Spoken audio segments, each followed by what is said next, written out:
LeBron galit na sa Lakers, Warriors players galit sa coach at Lakers nagdadalawang isip kay LaVine. So parang ngaso ng balita mga idol ay patungkol sa Lakers.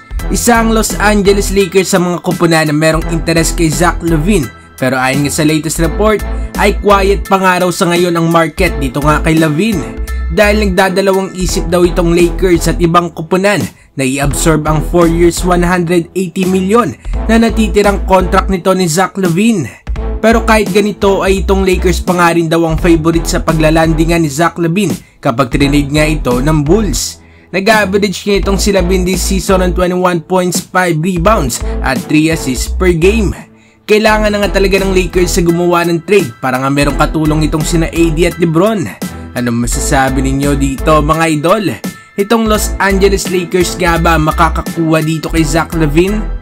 At para naman sa sunod na balita ay patungkol sa Golden State Warriors. Unang lumabas kahapon ng balita na hindi na nga masaya si Jonathan Kuminga sa role nga nito sa Warriors matapos nga mga magulong playing time nito sa Warriors. Sa tingin niya nga ay itong si Coach Steve Kerr ang pumipigil nga sa full potential niya bilang player. At ngayon naman ay meron pang isang player nila ang siyang reportedly unhappy dito nga kay Coach Steve Kerr.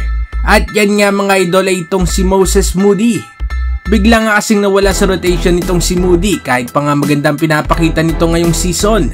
2 straight DNP nga ang ginawa sa kanya ni Coach Steve Kerr. Kaya naman ay kinausap nga nito ang kanilang general manager at sinabing hanapan nga daw siya ng mas consistent na role. So masamang ang balita ito para sa mga Warriors dahil kung mananatiling hindi nga masaya mga ito ay malamang nga naaalis din dito sa kanila sa free agency. Anong masasabi ninyo dito mga idol? At para naman sa uling balita ay patungkol sa Los Angeles Lakers. Natalo na naman itong Los Angeles Lakers kanina laban naman sa Memphis Grizzlies. Ang bumuwat nga sa Lakers ay itong sina LeBron Davis at Reeves. 8 players nga lang ang ginamit ito ni Coach Darvin Ham kaya marami na naman ang galit dito. At kaya naman sa interview kanina ay galit at inis na nga itong ang si LeBron sa Lakers. Aniya ay kailangan nga daw ng Lakers na i-step up ang kanilang depensa as a team. At sabi nga ni LeBron James sa talagang pangit nga daw ang nilalaro nila ngayon. Anong masasabi ninyo dito mga idol? Ano nga bang mga dapat baguhin ng Los Angeles Lakers? Mag-komento sa baba at ating babasahin yan. Huwag kakalimutan na mag-like at subscribe para sa iba pang balitang NBA. Maraming salamat po.